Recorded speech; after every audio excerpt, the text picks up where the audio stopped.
Hey class, it is Mrs. Gillan here, and I am your government B teacher this quarter, and I am excited to be that for you. Before we get into the nuts and bolts of the course and what you have to expect, I wanted to let you know a little bit about me and my family. So, this is Mrs. Gillan and Mrs. Gillan's family. So, this is my husband Ethan. He grew up in Colorado farming. They farmed a lot of potatoes out there and alfalfa and took care of a lot of animals out there. He spent a few years here in Idaho farming onions, and now he is an estimator for a disaster cleanup company. So when people have floods or fires, wind damage, that kind of stuff, he comes in and he helps get your house put back together. And he's a great guy. He's super funny. We love having him around in our family.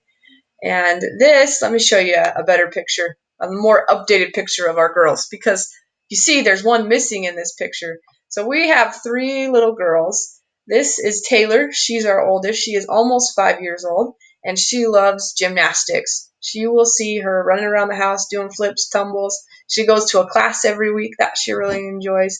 She's kind of bummed this year because she has a late birthday, so she didn't get to go to kindergarten, and a lot of her friends got to go to kindergarten. But she's super smart, and she's a great big sister. She especially loves to help the little baby here. This is Skylar. She's almost 3, and she's a funny kid. Everything that comes out of her mouth is pretty funny. She came up to me the other day. We were running in the backyard, racing a little bit, and she goes, "Mama, I just can't keep up because I got little legs. I just can't do it." And then the next day, she came up to me and she ran around the house. She goes, "Mama, I don't have little legs anymore, so now I can keep up." So apparently her legs grew overnight. I don't know, but she's funny and keeps us on our toes. And then our newest addition, this is baby Parker. She is almost 6 months old, and she's the happiest baby I've ever met. And she wants everybody around her to be happy too. So if she wants your attention, she will stare at you and she will smile until you look at her and acknowledge her presence and you smile back. So we definitely love having her in our family. A little bit more about me. I graduated about 5 years ago from BYU in Utah. I have a teaching social sciences degree, so that means I can teach any of the social studies.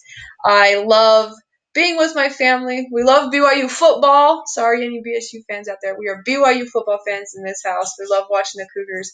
When it's off season and football's not on, we're a little bit bummed, but we really enjoy spending time outdoors. We like to just hang out as a family. We love board games, card games, that kind of stuff. And I love teaching. I really do. I love being with each of you and watching you all learn and grow and progress in the different subject areas. There's one more member of our family I need to introduce you to, though, and that is Heidi. She is our standard poodle, and we have nicknamed her Princess Poodle Pants. And it's funny that she has that nickname because she's really not that princessy. In fact, she likes to come up to you and like burp in your face. I've never met a dog that burped in your face before, but this dog, Heidi, Princess Poodle Pants, she definitely does it. But we will keep her around because the girls absolutely love her. She takes good care of them, watches out for them, so we'll keep her around. So that's me and my family. Here's a little bit more about the course. So here's the different assignments that we have. So first, there's checkpoints. These are found at the end of each lesson, and they help you review what you just studied to make sure you understand. And you have 3 attempts for each checkpoint. So please, if you do a checkpoint and you get a low score, don't keep going on in the course. Go back, study a little bit more, and take it again until you've used up your attempts or you've gotten 100%.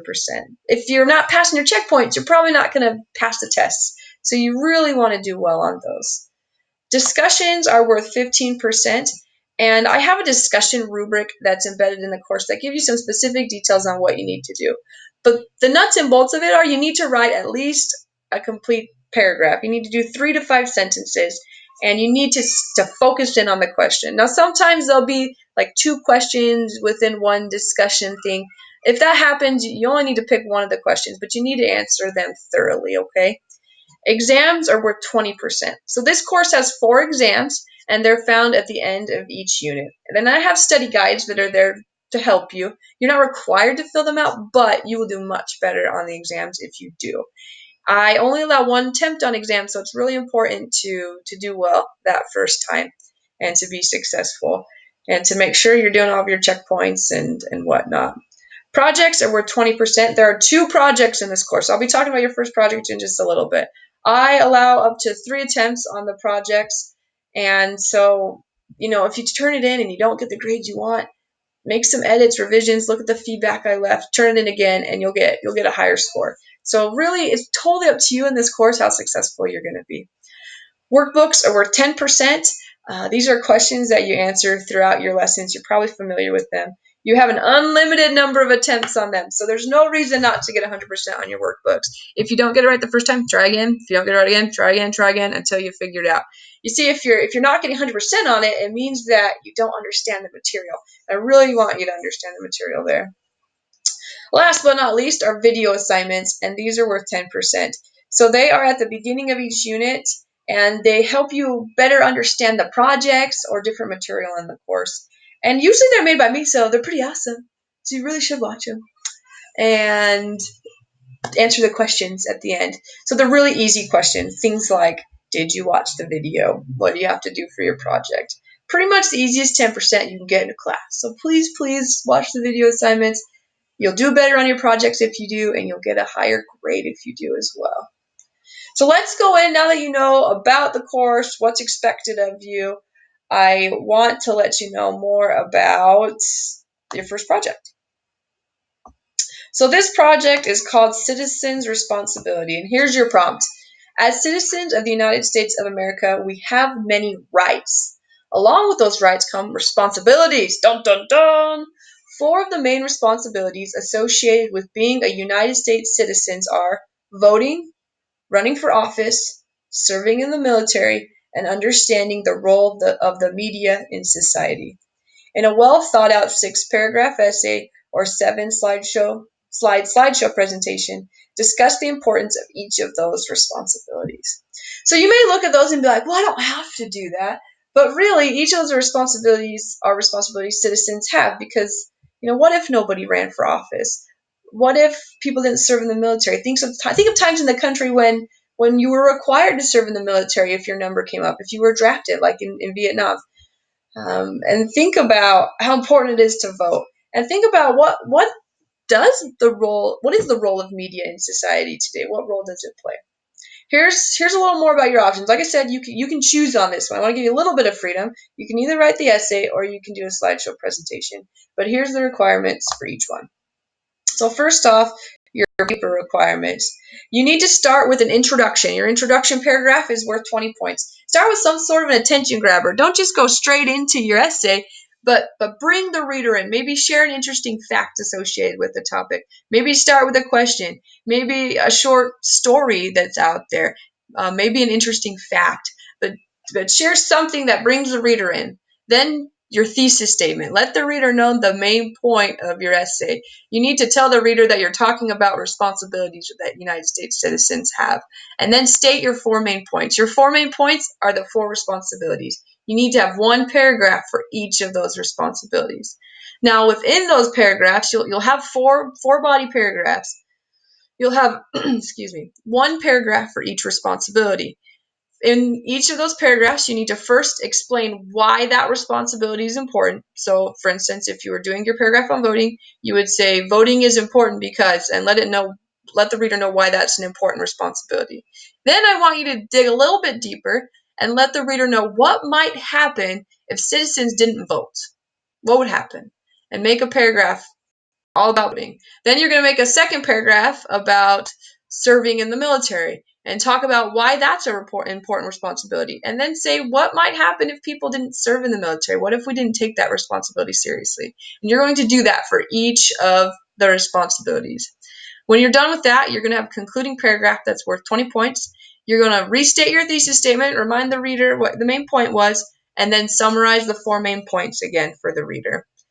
And then you're going to want to double check for grammar. Make sure that you've proofread, you've corrected any spelling or grammar errors. If you included any outside information or if you quoted anything from a book or from the textbook or something online, then make sure to cite your sources too in MLA format. So those are your paper requirements, pretty straightforward. Here's the slideshow requirements if you choose to do that option. So you need to start with a title slide. The title slide is just an opening slide, just kind of like I had at the beginning of this presentation today. All you need to do on that one is put your name and the title of your presentation. That way I know who made it. Then you need to have an introductory slide that's worth 15 points. In this slide, you need to explain to the reader what your slideshow is about. So list that you will be discussing for responsibility of citizens in the United States, and then specifically list what those 4 responsibilities are that you're going to be talking about. Then you're going to have one slide for each of the responsibilities. So these are your body slides. It's worth 55 points. So within those, it's going to be just like the paper. You're going to have one slide that talks about voting, and then you're going to have a bullet point that explains the importance of voting, and then you have another bullet point that talks about what would happen if citizens didn't respect that. And you're going to do that for each of the responsibilities. When you're done with that, you're going to have a concluding slide that's worth 15 points. You need to remind the reader what your main idea was, remember citizens' responsibilities, and then remind them what your 4 main points were. You are also graded on appearance for this one. You get 10 points for appearance. So you need to pick a slideshow theme. Don't just have a boring white background. Pick a theme to put in there with color. And you have to include at least 4 pictures. Do not put all 4 pictures on one slide. Spread them out. Maybe have one for each of the responsibilities. It's up to you, but you need to have 4 pictures, and they need to be spread out throughout your presentation. But that's it. That's how you do this project. If you have any questions, I've made a document that's in your course that gives you all this information that I just gave you pretty much. But feel free to reach out to me as well.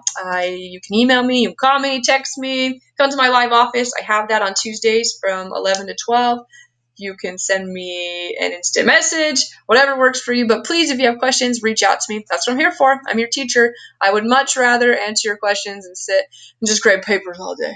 So definitely reach out to me. But other than that, I'm excited to work with you this quarter, and good luck this week. We'll talk to you next time, guys.